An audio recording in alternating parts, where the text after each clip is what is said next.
ఇప్పుడు మీ పాస్ట్ కానీ మీ ప్రజెంట్ కానీ ఇవన్నీ పక్కన పెట్టేస్తే అసలు మీ జర్నీ ఎలా స్టార్ట్ అయిందంటారు? జర్నీ అంటే ఒక మిడిల్ క్లాసే, నేను అంత హై క్లాస్ ఏం కాదు. సో నా వీడియోలలో పాత వీడియోస్లలో చూసి ఉంటారు, చాలా మిడిల్ క్లాస్ నుంచి ఉండే. అండ్ ఇక్కడ నా హైదరాబాద్లో కూడా సొంతం ఇల్లు ఏం లేదు. సో అది సంపాదించుకోవాలి. చాలా అంటే చాలా మిడిల్ క్లాస్. ఒక చెప్పాలంటే ఒక ఉండటానికి ఇల్లు కూడా లేకుండే అప్పుడు. సో ఆ సిచ్యువేషన్ నుంచి కష్టపడుకుంటా హార్డ్ వర్క్ చేసుకుంటా సో ఈ స్టేజ్ దాకా వచ్చిన. మళ్ళీ మనీ వచ్చినాక కూడా అవి దాపెట్టుకోకుండా ఎంజాయ్ చేసిన.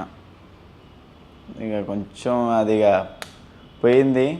మళ్ళీ దాని తర్వాత కూడా హార్డ్ వర్క్ చేయాలి, కష్టపడాలి. లైఫ్ అంటే రిస్క్ తీసుకుంటేనే కదా మనకి దొరుకుతుంది.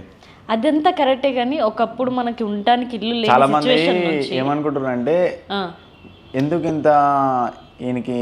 ఇంత అసలుకి పొగరు, ఎందుకు ఇట్లా పైసలన్నీ వేస్ట్ చేస్తుండు, అంతా బలిచినోడా అది ఇది అని చెప్పి మాట్లాడుతారు. సో అట్లా ఏం లేదు, చాలా మిడిల్ క్లాస్ నేను. సో ఇప్పుడు సంపాదించుకున్నా కానీ సంపాదించినవి కూడా ఏం లేవు, అన్నీ పోయినాయి. మళ్ళీ దాని తర్వాత కూడా సంపాదించుకున్న టాలెంట్ అయితే ఉంది నాకు. ఎందుకంటే ఎక్కడి నుంచి వచ్చినానో అది నాకు తెలుసు. సో ఎంజాయ్ లెక్కనే చేయాలి. మళ్ళీ పోయినాయి అని చెప్పి బాధ ఏం పడను నేను, కానీ సంపాదించుకుంటాను ట్రై చేస్తాను మ్యాక్సిమం అయితే. చాలా 100% అయితే దాని మీద ఫోకస్ పెడతా. ఓకే,